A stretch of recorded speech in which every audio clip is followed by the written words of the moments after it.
Hier, dans le groupe Aventure Formation, nous avons parlé d'un sujet, on y avait 4 en vérité, et un des sujets c'était l'offrande, et ça tournait autour de l'argent. Et ça fait tout de suite une conversation animée, je vous assure. Si vous voulez dans les groupes de quartier mettre une soirée animée, prenez ce sujet-là et ça va délier les langues. C'était le sujet qui nous était proposé. Alors, sans doute qu'on va revenir un tout petit peu à ce sujet à la fin de la prédication. Dans le passage qu'on va lire aujourd'hui du Sermon sur la montagne, on suit un petit peu la logique de ces textes. Après des enseignements, donc, on voit les choses un petit peu en désordre, là, donc je vous invite à les remettre dans l'ordre actuellement. Après les enseignements sur la pratique de la piété, à savoir l'aumône, la prière et le jeûne, et avant un encouragement sur la confiance à faire, la confiance en Dieu, on en a déjà d'ailleurs parlé ce matin, eh bien se trouvent rassemblées là quelques paroles de Jésus sur la manière d'envisager notre rapport avec les biens matériels et l'argent. Et donc c'est ici un sujet très concret finalement, un sujet de tous les jours, un sujet peut-être où on serait tenté de dire, et particulièrement je pense en Occident au XXIe siècle, un sujet où on serait tenté de dire ça ne regarde que moi, c'est mon affaire, ce que je fais avec mon argent, et je vous le dis tout de suite, ça ne va pas être l'affaire de l'Église ce matin, mais Jésus, lui, il voit les choses autrement. Jésus dit, si vous êtes mes disciples, ça me regarde, moi aussi, ce que vous faites de votre argent. Bon, alors mettons-nous à son écoute. On peut noter que les quelques paroles qui sont rassemblées ici, les quelques paroles de Jésus, s'insèrent d'abord très bien dans leur contexte du chapitre 6. Au début du chapitre 6, il était question de récompenses, soit des récompenses humaines pour celles et ceux qui pratiquaient leur justice aux yeux des hommes de façon ostentatoire, soit d'une mystérieuse récompense auprès de votre Père qui est dans les cieux. Et on avait même la triple affirmation, votre Père qui voit dans le secret vous le rendra, dans l'exercice de la pratique de la piété telle que Jésus l'enseigne. Donc, des récompenses dont il n'est pas simple finalement de s'interroger sur ce qu'elles signifient. Et puis, votre Père qui voit dans le secret vous le rendra. Qu'est-ce que ça veut dire au fond? Donc, on avait déjà été un petit peu introduit à mener vers ce sujet-là. Nos versets, ce que je vais lire dans un instant, prennent la suite en affirmant qu'on ne peut pas amasser à la fois sur la terre et dans le ciel, et qu'un choix s'impose. On ne peut pas servir 2 maîtres en même temps, dit Jésus. Et puis, puisque ces versets centraux encouragent à rechercher des richesses célestes plutôt que terrestres, eh bien les versets suivants invitent à ne pas s'inquiéter pour ce qui est des biens de ce monde dont nous avons besoin pour vivre, et notre Père qui est dans les cieux le sait, comme la nourriture ou le vêtement. Donc il y a une vraie cohérence dans cet ensemble. Et je vous invite donc à lire ces quelques versets qui se trouvent au centre, ici, entre ces passages que j'ai évoqués, dans l'évangile de Matthieu, au chapitre 6. On va lire les versets 19 à 24. Matthieu, chapitre 6, versets 19 à 24.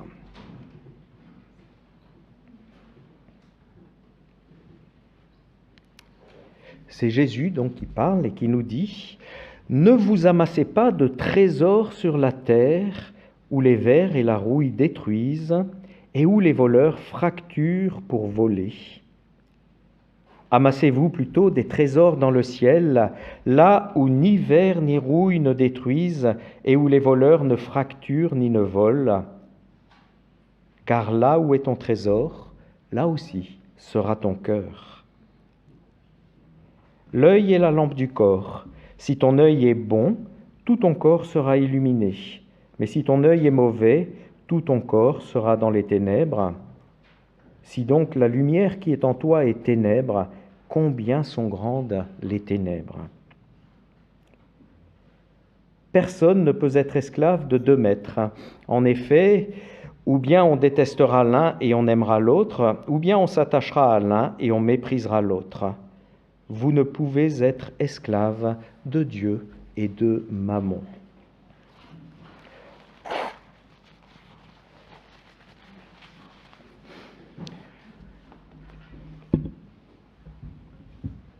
Dans son évangile, Luc rassemble un grand nombre de paroles, au fond, sur ce sujet-là et sur notre rapport aux richesses de ce monde.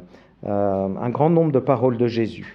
Matthieu, lui, en a retenu moins de ces paroles, mais il les place principalement dans le sermon sur la montagne, c'est-à-dire dans le grand discours éthique, au fond, qu'il fait et qui est placé là au début de l'Évangile. Et cette thématique va revenir un petit peu plus loin, au chapitre 19, lorsque Matthieu raconte la rencontre entre Jésus et le jeune homme riche. Et donc on le voit, que ce soit Luc ou Matthieu, dans tous les cas, on voit que le sujet a été abordé souvent par Jésus, le sujet de notre relation aux richesses. On remarque même que globalement, la Bible parle souvent de cette question-là, bien plus souvent que de la Sainte Seine, par exemple, ou du baptême même.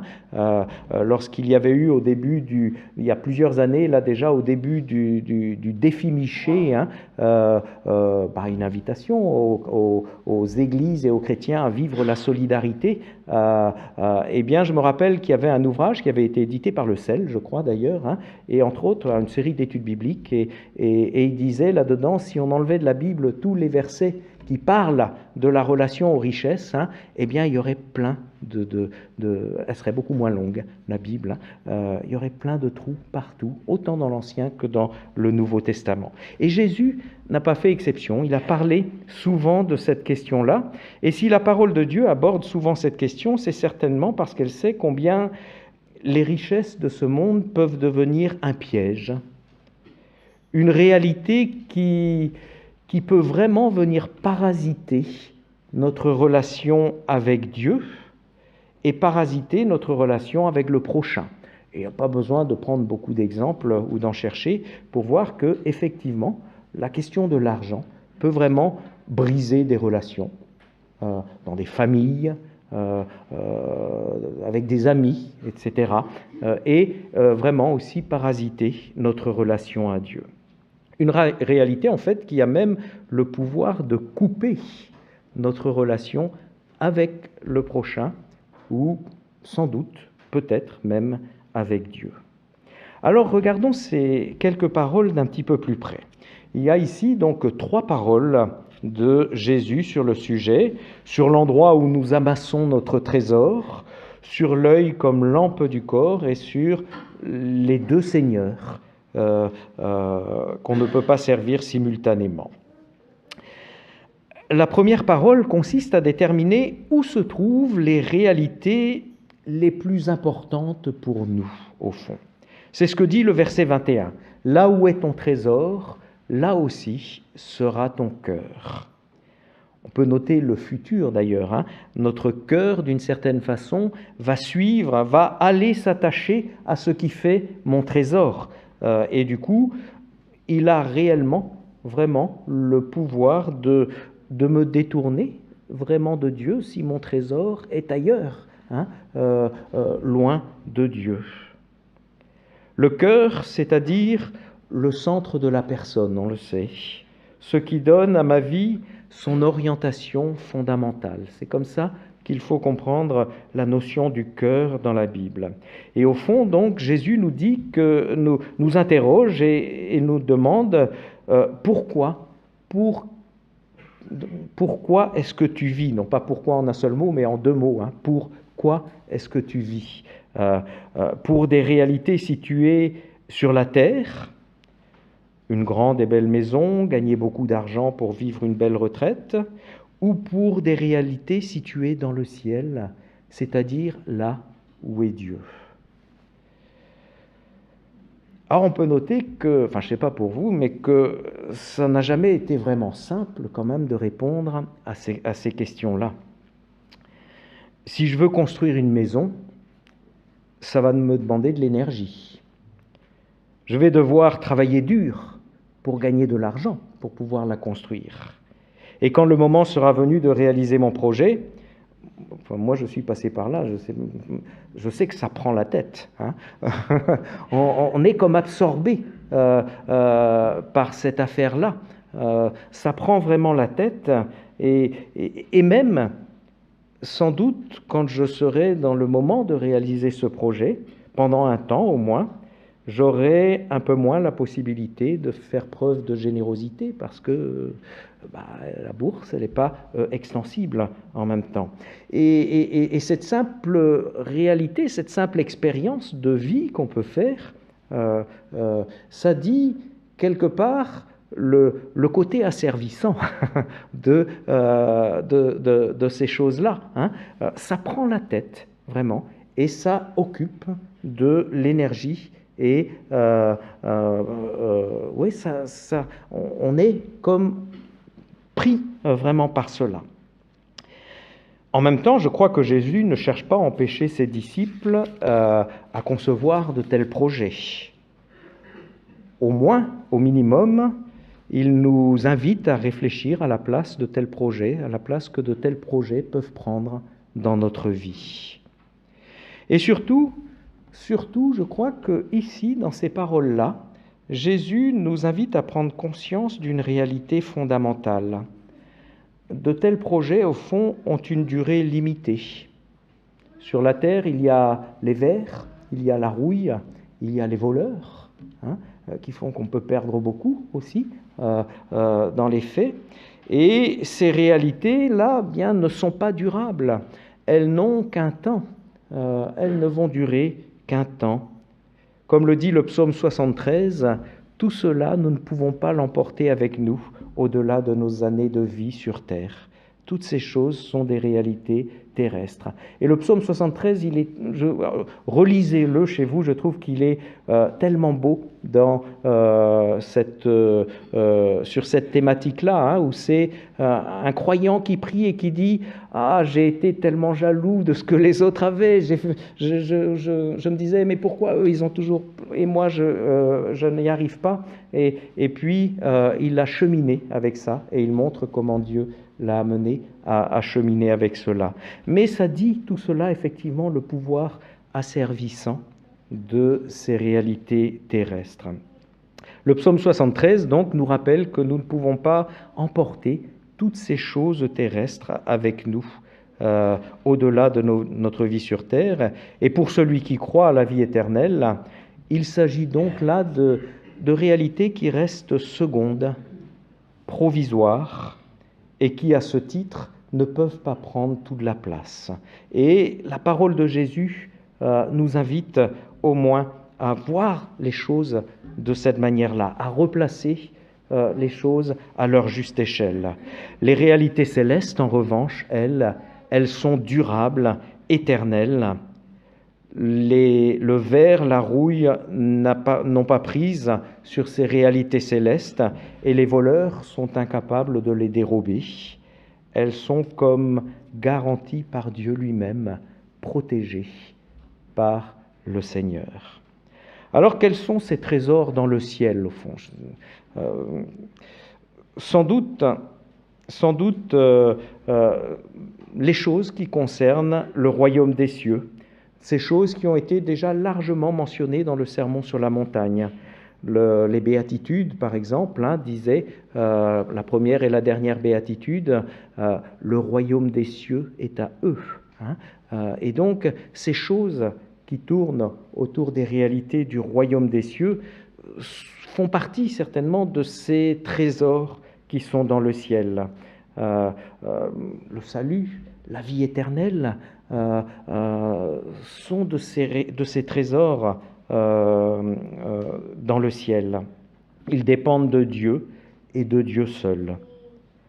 Peut-être faut-il aussi comprendre dans ces trésors dans le ciel, et là, en tant que protestant, on navigue sur un chemin de crête qui n'est pas facile, mais aussi le fruit de la pratique de la justice et de la charité. Jésus dira au jeune homme riche, quand il va le rencontrer, dans Matthieu 19, au verset 21, qu'il aura un trésor dans le ciel en donnant ses biens aux pauvres et en suivant Jésus. Et ici, on reprend la thématique du trésor dans le ciel. Le livre de l'Apocalypse affirme que, d'une manière mystérieuse, les œuvres des croyants les suivent dans l'éternité. Dans Apocalypse 14, verset 13. Et voici comment Charles Brutsch, un commentateur un peu ancien déjà, commente cette affirmation que leurs œuvres les suivent. Apocalypse 14, 13. Et il dit la chose suivante, « Les œuvres des croyants ne les précèdent pas en cortège de mérite. » Ce n'est pas ce que je vais mettre en avant pour dire, voilà, j'ai ma place ici, parce que, voyez toutes ces œuvres. Les œuvres des croyants ne les précèdent pas en cortège de mérite, mais si elles expriment une vie vécue dans l'obéissance, les plus humbles actions gardent leur relief et leur saveur. Le plus souvent ignorées du monde, et surtout de ceux qui les ont accomplies, elles sont agréées par Dieu. Et je trouve que dans cette façon de comprendre leurs œuvres, les suivre, on retrouve ici totalement l'esprit de ce qui a été dit au début du chapitre 6. Non pas faire les choses pour être vu des autres, mais simplement pour plaire à Dieu, simplement pour suivre ce que Dieu fait. Gardez-vous, disait Jésus, de pratiquer votre justice devant les gens pour être vu par eux. Autrement, vous n'aurez pas de récompense auprès de votre Père qui est dans le ciel. Après, sur le mot récompense, je dois dire que je ne sais pas en dire plus en ce qui me concerne.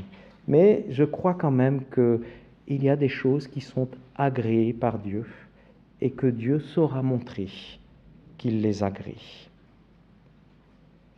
Amassez-vous des trésors dans le ciel et non sur la terre, nous dit Jésus. Rappelez-vous que les réalités de cette terre sont éphémères, nous dit-il. Travaillez pour ceux qui durent vraiment, ceux qui durent dans l'éternité. Que l'important, l'essentiel qui oriente toute notre vie soit du ciel et non de la terre, au fond. Il y a ensuite cette parole sur l'œil comme lampe du corps. Il faut la comprendre dans la ligne de ce qui a été dit précédemment. Et on pourrait la tourner comme ça. Si mon œil se porte uniquement sur les richesses terrestres, c'est-à-dire si la seule chose qui compte à mes yeux, on va le dire comme ça, c'est ces réalités terrestres, alors ma vie intérieure va rester fermée quelque part à la lumière véritable qui vient de Dieu. Mais si mon œil se porte sur la recherche de Dieu, sur la pratique de la justice et de la charité qu'il demande, si c'est vraiment cela qui compte à mes yeux, alors ma vie intérieure, elle va recevoir la lumière qui vient de Dieu. Et Jésus ajoute au verset 23, d'une façon ironique, si ma seule lumière dans la vie, c'est moi, et les biens de ce monde, eh bien vraiment ma vie intérieure va être profondément ténébreuse. Et dans cette parole, oui, Jésus dit que si ma vie n'intègre pas la préoccupation de Dieu et du prochain, si ma vie c'est de faire le contraire de la justice de Dieu, d'écraser mon prochain, de l'humilier plutôt, je ne fais pas référence à aucune situation, mais bon, voilà, si c'est ça ma vie, eh bien la lumière intérieure va manquer profondément.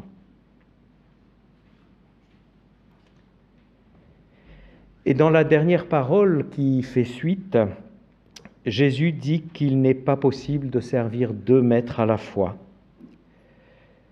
Il faut bien comprendre ce qu'il dit ici. Il ne dit pas qu'il est impossible d'avoir 2 projets concomitants dans la vie, et même de mener une vie chrétienne et d'avoir un autre projet à côté que je vais mener. Il ne dit pas qu'il est impossible à un chrétien de rester fidèle à Dieu et de s'engager dans l'acquisition d'un appartement ou de faire des économies, par exemple. Ça n'est pas ça que dit Jésus ici. Maurice Carrez, un exégète du Nouveau Testament du XXe siècle, donnait cette traduction littérale qui, je crois, est très éclairante. Plutôt que « personne ne peut servir 2 maîtres », il traduisait comme ça « personne ne peut s'asservir à 2 seigneurs ». Ou bien il haïra l'un et aimera l'autre, ou bien il s'attachera à l'un et il méprisera l'autre. Vous ne pouvez pas vous asservir à Dieu et à Mammon. Alors nos versions, elles peinent un petit peu à reprendre cette traduction parce que s'asservir à Dieu, c'est pas très à la mode dans le langage du XXIe siècle. En même temps, dans le langage du 1er siècle, je peux vous garantir que ça signifiait quelque chose de fort. Et c'est bien le terme que Jésus utilise ici, qui était un terme courant à cette époque, qui désigne l'esclavage. Et la Nouvelle Bible seconde, d'ailleurs, a osé cette traduction.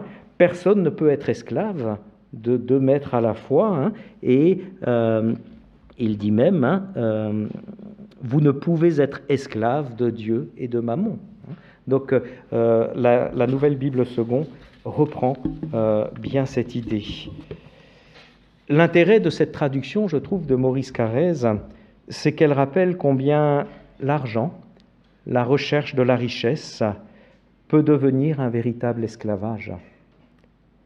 Gagner toujours plus pour pouvoir acquérir toujours plus de choses, une course sans fin et finalement une terrible insatisfaction permanente, puisqu'il en faut toujours un peu plus parce qu'on n'en a jamais assez.